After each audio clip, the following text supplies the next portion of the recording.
La première chose qui est indispensable pour Lavrentiev, qui est la pensée de la science, de la future de la science. Il a organisé aussi l'université. C'est Michel qui peut parler beaucoup de l'université.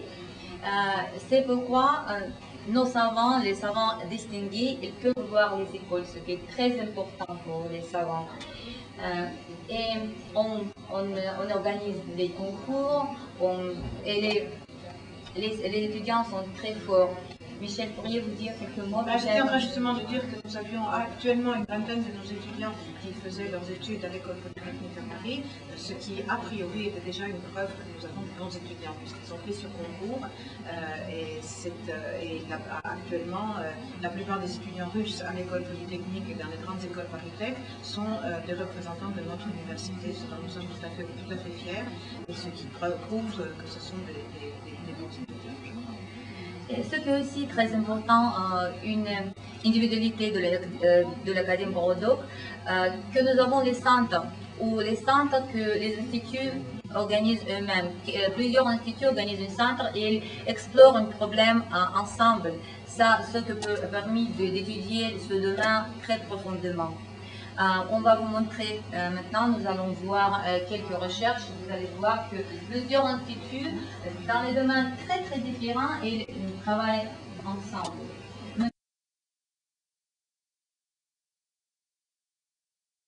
Ici. Alors, c'est ici à l'université, à notre université, qu'on a prononcé la première fois le mot cybernétique. Et c'est pourquoi nous avons les sciences informatiques très fortes, c'est en Sibérie qu'on a commencé à étudier ce domaine. En Russie, c'était interdit à ce moment-là, au début de l'organisation de l'Académie Borodok. Je vous répète que maintenant les savants, après étudier le fond de la lac Baïkal, ils disent que le changement du climat a été aussi il y a millions d'années. Et c'est pourquoi maintenant on ne doit pas être très inquiet sur le changement du climat, sur le réchauffement. D'accord, merci. C'est pourquoi le remède, il peut être emporté par le polymère justement dans le centre d'inflammation, et c'est très très effectif. Et en plus, on le produit avec l'équipement de l'Institut de la physique nucléaire, et c'est moins cher, c'est plus bon marché, ça ne prend pas beaucoup d'énergie, et on peut produire un grand volume de ces médicaments. Et maintenant, ils ont organisé le centre, ensemble l'Institut de la physique nucléaire, l'Institut de la cytologie de la génétique, et ils produisent ces médicaments. Donc ce symbole a été fabriqué au laser. Oui. C'est le symbole de l'exposition en Allemagne. C'est la foire de Gannover. Et on a coupé ce symbole d'un plat de métal à l'aide d'un laser qui est inventé dans un de notre institut.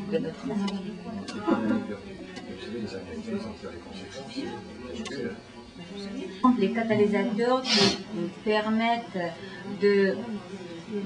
d'utiliser les gaz de déchets, par exemple.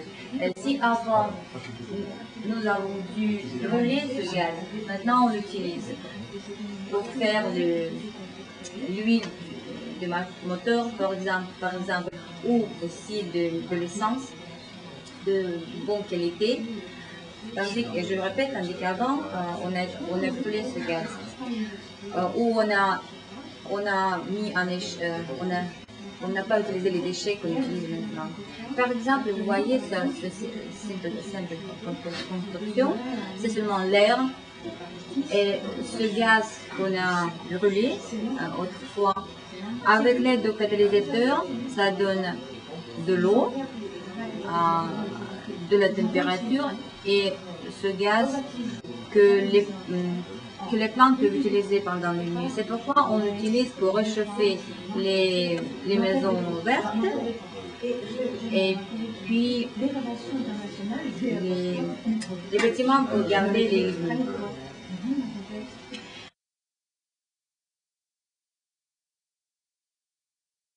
sont petits, très fins, mais très solides. C'est pourquoi on l'utilise aussi pour les constructions. Au Berlin, par exemple, on a construit un théâtre en plein air, prenant à la base la structure de cette algue.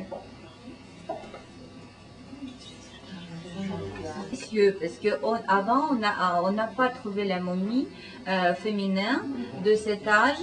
Et en plus, son peau était en très bon état et on a pu voir les images dessinées sur son peau.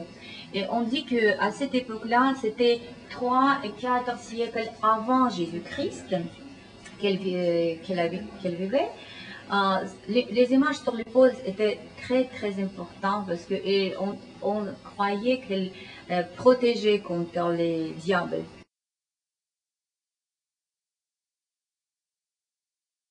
Combien de temps que vous êtes ici? Ça fait à peu près 35 ans. Et vous enseignez quoi? J'enseigne le français langue étrangère, j'enseigne la traduction, russe-français, français-russe, j'enseigne la civilisation française. Et vous avez combien d'étudiants à peu près? Vous vous adressez à combien d'étudiants?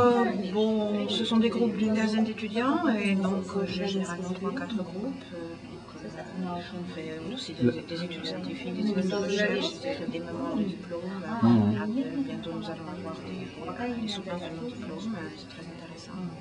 Et le français est vécu comment par vos étudiants russes? Alors c'est un problème de choix.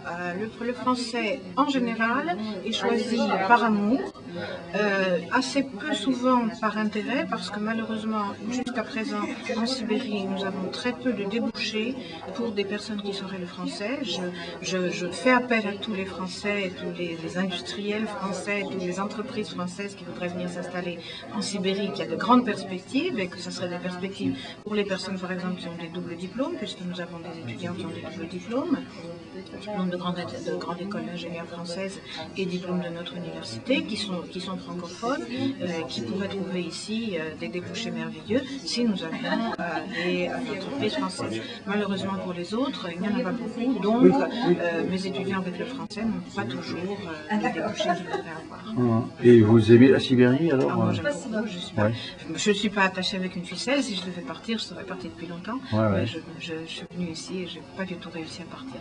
D'accord. Et vous vous appelez? Je m'appelle Michel Debrenne. Ben, écoutez, je vous félicite.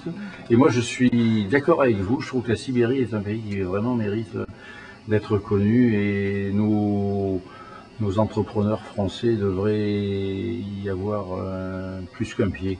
J'espère que peut-être l'année croisée, l'année prochaine, va leur donner des petites idées. J'espère en tout cas faire venir le plus de Français possible en Sibérie et qui voient que ça vaut vraiment la peine de venir ici. D'accord, je vous remercie.